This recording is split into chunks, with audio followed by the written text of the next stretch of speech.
What do elderly cannibals and Indian tribesmen have in common? Skinwalkers. Only in the case of this joke, the cannibal skinwalker is somehow the less morbid one. How, you ask? Well, I'll answer that question by diving right into the culture of Indian people and what they believe about skinwalkers, and show you. Native American culture, I mean. The skinwalker, from what I've been researching, are primarily a belief from the Navajo Native American tribe. Skinwalkers are believed to be similar to European werewolves in the fact that they are cursed humans who have the ability to transform into predatory animals like bears, wolves, and owls, to name a few off the top of my head.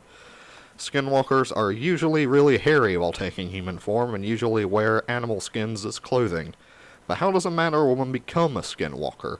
Well, from what I've been reading, a skinwalker is usually a medicine man or priest who has, in some stories, killed someone close to them to gain the power of evil spirits, or, according to others, performed secret forbidden rituals to gain the favor and power of evil spirits. So basically, a skinwalker is a human who is pure evil to the core. So much so that in Navajo culture it is considered a bad omen to even talk about the mythical skinwalker. Skinwalkers may be able to transform into any predatory animal they please, although some stories give them the ability to transform into whatever they want, animal or man. They are most often seen as coyotes, wolves, foxes, eagles, owls, or crows. But that's not all. By some stories' account, skinwalkers can even steal the faces of different people, potentially allowing them to appear to a man or woman they have chosen to prey on as someone they know well. Your neighbor being a bit of a jerk, which is unusual, skinwalker. The mailman who is normally nice, acting unusually hostile, skinwalker. Is your best friend treating you like an outcast? Skinwalker. Okay, not really, but you basically get what I'm going for.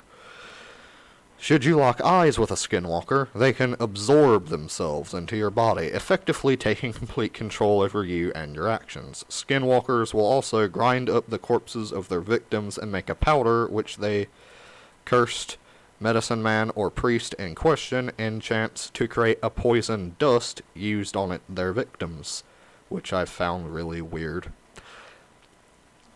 So that man wearing most of a bear that just threw what looked like dust on you, you're probably now poisoned and only have days if not hours to live. Hooray for you! Aren't you special?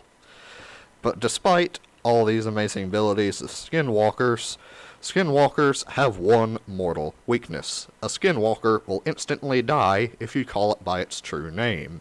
So picture, if you will, a man named, let's say, Bill, becomes a skinwalker. He takes the form of a bear, terrorizes and eats his way through most of a town. You are moments away from being devoured by this beast when all of a sudden, a Native American runs over, looks directly at the beast, and yells, "Bill!" And presto, Skinwalker is dead as a doornail. Doornail, sorry. So if you ever find yourself wanting to become a skinwalker, let's pray you have a name that is somehow really complicated to pronounce or spell, like Pega Magalbo, who FYI is the only scary Canadian in history. The Navajo people still believe in skinwalkers today.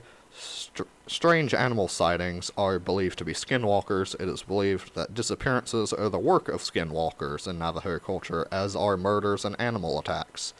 Some even claim that skinwalkers lie in wait at night along roads and run out in front of speeding cars in attempts to cause drivers to crash their cars. Others claim that skinwalkers will simply leap across cars as they speed down the road, disorienting the driver, and others still say that they run alongside cars on desolate sections of the road, stalking and terrifying drivers as they travel, because as you know, nothing's scarier than a massive bear running at 60 miles an hour next to your SUV. The Navajo people are so convinced that the skinwalkers are real that they refuse to go outside at night entirely. Those who do are viewed as either skinwalkers, potential skinwalkers, or madmen. Skinwalkers are evil creatures within a culture that still to this day heavily believes in them. They are a rather creepy beast to have to read about, and the thought of what a skinwalker can supposedly do is enough to make some people's skin crawl. I know it creeped me out when I read about them, but that may just be the fact that it's nighttime at time of typing and my house creaks like a 1,000-year-old man doing sit-ups. Skinwalkers, though, are creepy because of the fact that they can be any one they choose or any predatory animal they choose. Like, say, for instance, your cat in your house. Cats are predatory. Maybe your furry friend is one. These, along with their other amazing abilities, is what made this presentation so interesting to do. And flatly creepy.